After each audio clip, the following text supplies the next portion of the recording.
بسم الله الرحمن الرحيم وإلهكم إله واحد لا إله إلا هو الرحمن الرحيم سورة البقرة آيات نمبر يوصل درش پیتو پنزم نمبر سبق صراط مستقیم د قرآن آیات وی الہ ستاسو الہ یو دے لا الہ الا هو نشت دے لائق د عبادت سوا د اللہ نا د آغا ذاتنا هو ضمیر راجح اللہ جل جلالہ تدے الرحمن چه عام مهربان دی یا ډیر زیات مهربان الرحیم نهایت رحم کول والا دی الرحمن کی موږ مخ کی پاوله کی باز دا کړو چې الرحمن عام الرحمت الرحیم تام الرحمت رحمان کی عموم دے رحیم کی کمال دے رحمان پی دنیا دے رحیم پی آخرت دے دنیا کی کافر تم روزی اور کئی مسلمان تم روزی اور کئی الرحیم آخرت کی بخپل کامل رحمت کئی پا مومن باندې اغا تبور کئی دا آیات دا توحید او دا کلمی پا بارا کی دے چی اللہ جل جلالہ صرف اور صرف د عبادت لائق آغا یو ذات د دنیا نظام چلی او تاسو هغه شیزونو ته سجدی کوي کافرو چې هغه نه جواب در کولای شي هغه نه تاسو اوري لکه ابراهیم علیه السلام په باره کې راځي کله چې حضرت ابراهیم علیه السلام بوتان کټ کوټ کړو او دغه قوم راغې هغه ویل دا کار چا کړل خلکو یې موږ نور خټول د سیل لپاره تلیو نوجوان ابراهیم علیه السلام دلته پاتیو داغه نه تپوس کو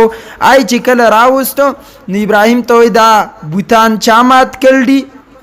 او ورته ویل بل فعله کبیرهم نو دا دروغ نه بلکې دا یو طرز دی چې د غټ نه تپوس وکړي دا خو درا کار کړل ابراهیم علیه السلام ته برګې داغه په غاړه کې اچیلو فاسالوهم ان كانوا ينطقون دنه تاسو کوي کنه کده چرته خبري کولې شي نو هغه یو بل ته واپس شو فرجعوا الى انفسهم فقال انكم انتم الظالمون ثم نكسوا على رؤوسهم لقد علمت ما هؤلاء ينطقون نو ابراهيم عليه السلام ته د خبري نشي کولې او ورته قال فدعبدون من دون الله ما لا يملك لكم ضرا ولا نفع چې ضرر او نفع نشي در کولې تاسو ولې بیا عبادت کوئ نه عبادت صرف د الله په کار دی ځکه چې الله هغه پورا ذات دی او باقی د بل هیڅ چا عبادت چاپلوسی دا په دنیا کې نشته اسلام چې مونږ وایو آزاد مذهب دی آزاد په دې تور باندې دی چې په دې کې کامل خبر بیان شوی ده او بنده تخکته کېدل او هغه ته سجدې کول دس یو شیز نه غوښتل چې د هغې نه فایده نه هغې په اسلام کې اجازت نشته دی وجې نه منګه سوای عبادت صرف اور صرف د یو الله کول پکار دی عاجزی الله ته کول پکار دی او الله رحمان او رحیم ذات دای ذکر کړل چې کله انسان توحید ومانو د الله رحم په دنیا کې هم پد کیږي او په آخرت کې هم پکېږي اسماء الحسنى د ابو هريره رضی الله تعالی عنہ روایت د سنن ترمذی جلد 2 صفحه نمبر 88 کی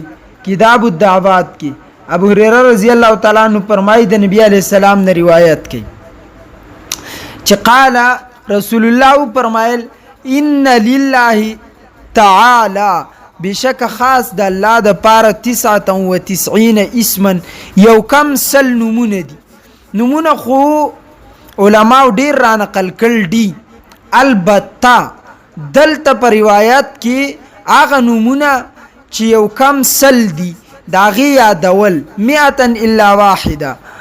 من احصاها دخل الجنه چا چې دا یاد کړه الله به جنت ته داخلي یعنی یو کم سل هغه نمونه دي چې رسول الله وې د دې د یادولو په وجبه بنده جنت ته داخليږي که ګناي کړي داغه عذاب ورته ملاويږي خو بیا یو ځل به الله د دینونو په ذریعه یا په حدیث مبارکاو کې چې دا راځي کم انسان چې کلمه ویلا الله به جنت ته داخلي نو اگر چې عذاب ورته جهنم کې ورکی لیکن د دین په بنیاد د دینونو په برکات به الله جل جلاله جنت ته داخلي هغه نمونه کم دي دا یاد کړئ که هو الله الذی وای په هو سره د هو نه شروع کوي نو بیا په دې انداز وای هو الله الذي لا اله الا هو الرحمن الرحيم الملك القدوس القدوس السلام المؤمن المهيمن العزيز الجبار المتكبر الخالق البارئ المصور الغفار القهار الوهاب الرزاق الفتاح العليم القابض الباسط الحافظ الخافض الرافع المعز المذل السميع البصير الحكم العدل اللطيف الخبير الحليم العظيم الغفور الشكور العلي الكبير الحفيظ المقيت الحسيب الجليل الكريم الرقيب المجيب الواسع الحكيم الودود المجيد الباعث الشهيد الحق الوكيل القوي المتين الولي الحميد المحسئ المبدئ المعيد المحيي المميت الحي القيوم الواجد الماجد الواحد الأحد الصمد القادر المقتدر المقدم المؤخر الأول الآخر الظاهر الباطن الوالي المتعال البر التواب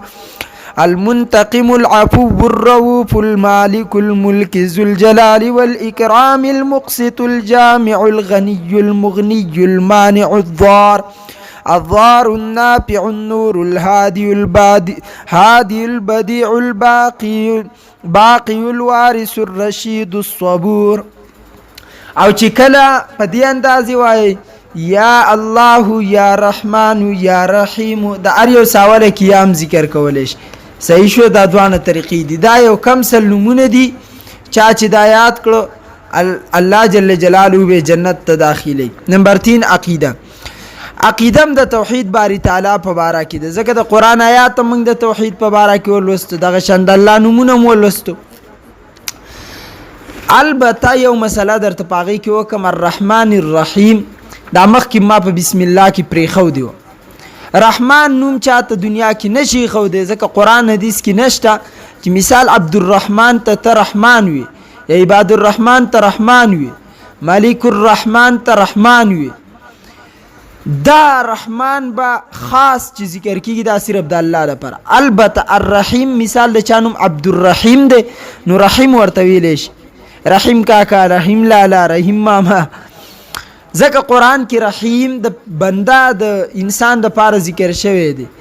رؤوف بالمؤمنین رؤوف الرحیم پیغمبر په خلکو باندې رؤوف رحیم دی نو رحیم لفظ کله چې عبدالرحیم نومي نو رحیم ورته ویلی شي نمبر 3 خبره د عقیده زمونږ د توحید باری تعالی په باره کې څه ده الله تعالی د ذات او د صفاتو کې یوازې دی یکتا په خپل ذات او په صفاتو کې الله یوازې دی نه د چا پلار نه د چا زوی د کائنات هر ذره د الله محتاج ده هغه د چا محتاج نه دی الله د ټول جهان د تمام کائناتو خالق او مالک دی عقیده یاد الله تعالی په خپل ذات او په خپل صفاتو کې یوازې دی نه د چا پلار دی نه د چا زوی دی د کائنات هر ذره دغه محتاج ده هغه د چا محتاج نه دی ټول جهان خالق مالک صرف الله دی نمبر 4 مسائل د استنجا قسمونه د استنجا حکمونه ولی امتیازی غټ امتیازی کولونه بعد مخرج څه ته وایي د وړو غټو امتیازو زګین ته مخرج وایي نو د وړو غټو امتیازو نه بعد مخرج د غزې د وړو غټو امتیازو په اوبو سره لوټي سره ټیشو پیپر سره ګټې سره پاکول دې ته استنجا وایي د استنجا 5 قسمونه دي یو فرض دی دویم واجب دریم سنت څلورم مستحب پنځم بدعت فرض کم یو دی استنجا په کم حالت کې فرض ده کله چې انسان وړي غټې امتیازې وکي او د دې وړو غټو امتیازو ګندګي د خپل زګین نه زیاته شي یعنی د خپل مخرج د استنجا چې کم زګی دی د دې نه زیاته شي د یو مقدار د یو درهم په مقدار سره یا د درهم د مقدار نه زیات شي. د درهم مقدار تاسو خپل لاس د ورغوي نه معلوم کړئ، مقدار د درهم د لاس د ورغوي نومرئ. چې کله د درهم د مقدار نه زیات شي نو استنجا کول فرض ده. په دغه صورت کې به لوټه، ټیشو پیپر، کاڼې وغیره استعمالی نه. دغه به مې استعمال کې خو یوازې په دغه باندې پاکي نه راځي، بلکې فرض په ده باندې دا دي چې په اوبو سره استنجا وکي نو بیا مونځ او داس نور وکي. یو دویم واجب کله د استنجا چې کله وړي میتیازي غټي میتیازي د خپل زګین نه زیات شي او د دې استنجا د زګین نه زیات شي او په زیادت کې دومره شي چې د یو درهم مقدار یا د دې درهم د دې نه کمی د مقدار د درهم نه یا د درهم نومرئ، نو بیا په دغه صورت کې استنجا کول په د واجبي. که په دې صورت کې لوټه، ټیشو پیپر، کاڼې وغیره استعمال کو، نجاست لري کو او په اوبو سره استنجا ونه کړه، پسې وکړه په کاڼي ټیشو پیپر لوټه باندې یا په بل څه شیزو په اوبو یې ونه کړه او دې بنده مونځ وکړو، نو اوس په ده باندې استنجا په اوبو کولو سره واجب ده او د مونځ اعاده په ده لازم ده. نمبر دریم سنت چې کله میتیازي، وړي میتیازي، غټې د خپل مخرج نه زیاتې شوي نه بلکې په کم زګین چې انسان وړي غټې میتیازي کوي په دقه زګین صرف اثر ښکاري نو په اوبو سره استنجا کول سنت ده. که په دې صورت کې د لوټه، ټیشو پیپر، کاڼې وغیره بل یو شیز استعمال کو امی استنجا کیږي. البته د دې شیزونو د استعمال نه بعد، کاڼي، لوټي، ټیشو پیپر وغیره د استعمال نه بعد په اوبو سره استنجا کول افضل دي، ثواب هم پې حاصلیږي، د رسول الله طریقه ده. نمبر 4 مستحب په هغه صورت کې کله انسان وړي میتیازي وکي یا غټي میتیازي نه کړي نو استنجا کول اوس مستحب ده. که په دغه صورت کې کاڼې، ټیشو پیپر، لوټه استعمال کړو نو جایز ده وشوه. د دې د استعمال نه بعد اوبه استعمالول چې دي هغه افضل دي. دلته ذهن کې یو مسله واچوئ، دا حکم په هغه وخت کې دی چې کله د وړو میتیازو قطرې د خپل زینه لري تلی نه او که د وړو میتیازو قطرې د خپل مخرج نه یو درهم مقدار څومره 2.75 سنټي میټر قطرې د دایرې مقدار یا د دې نه زیات شوي نو بیا کاڼې، ټیشو پیپر، لوټه د دې استعمالول لازم دي. دا په هغه صورت کې دي چې د خپل زګین نه کله نه تلی نو که بیا صرف په کاڼې لوټې سه استنجا وکړي ټیک ده. بدعت کله د استنجا بغیر د سوجې نه استنجا کول بدعت ده، لکه هوا خارجه شي انسان وایي چې زه اوس استنجا کوم، دا بدعت دی. مخبره چې کوم موږ ذکر کړه اولني 4 صورتونه مستحب، سنت، واجب، فرض، په دې کې بهتر دا ده چې د لوټي، کاڼي، ټیشو پیپر په دې سره استنجا ول وکړه چې د دې نه بعد اوبه استعمال شي. صحیح شه، دا بهتر. 5 نمبر زمون کار دی دعا پیش کول. اوس اودس قصه روانه ده نو د اودس په اوله کې به څه دعا وي، په درمیان کې به څه دعا وي، په شروع کې به دعا وي بسم الله الرحمن الرحیم. شروع کوم په نوم د الله چې ډیر زیات مهربانه نهایت رحم کول والا دی. بسم الله کول په ابتدا کې سنت د عمل اليوم والليل ابن السنی صفحه نمبر 19 باب کیف تسمیه علی الوضو. او د امام مالک غالبا دا هغه مذهب دی چې لا وضوء لمن لم يسم، کم سړی چې بسم الله ونوي دا هغه اودس وی نه کیږي. البته زمونږ په نزي اودس کی بسم الله په اوله کې ویل سنت ده، که اوله کې راشي میانس کې رایاد شي میانس کې دی وي، که میانس کې مې راشي اخیره کې رایاد شي اخیره کې دی وي، که اخیره کې ورته نه یاد بل څه ټیم ورته یاد شي نو بیا د بسم الله الرحمن الرحیم وي. نمبر 2 د اودس په درمیان کې دعا. څه دعا به وي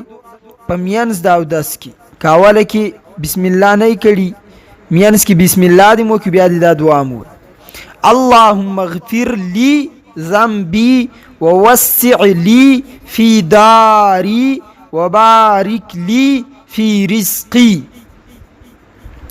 الا زما گناہ معاف کا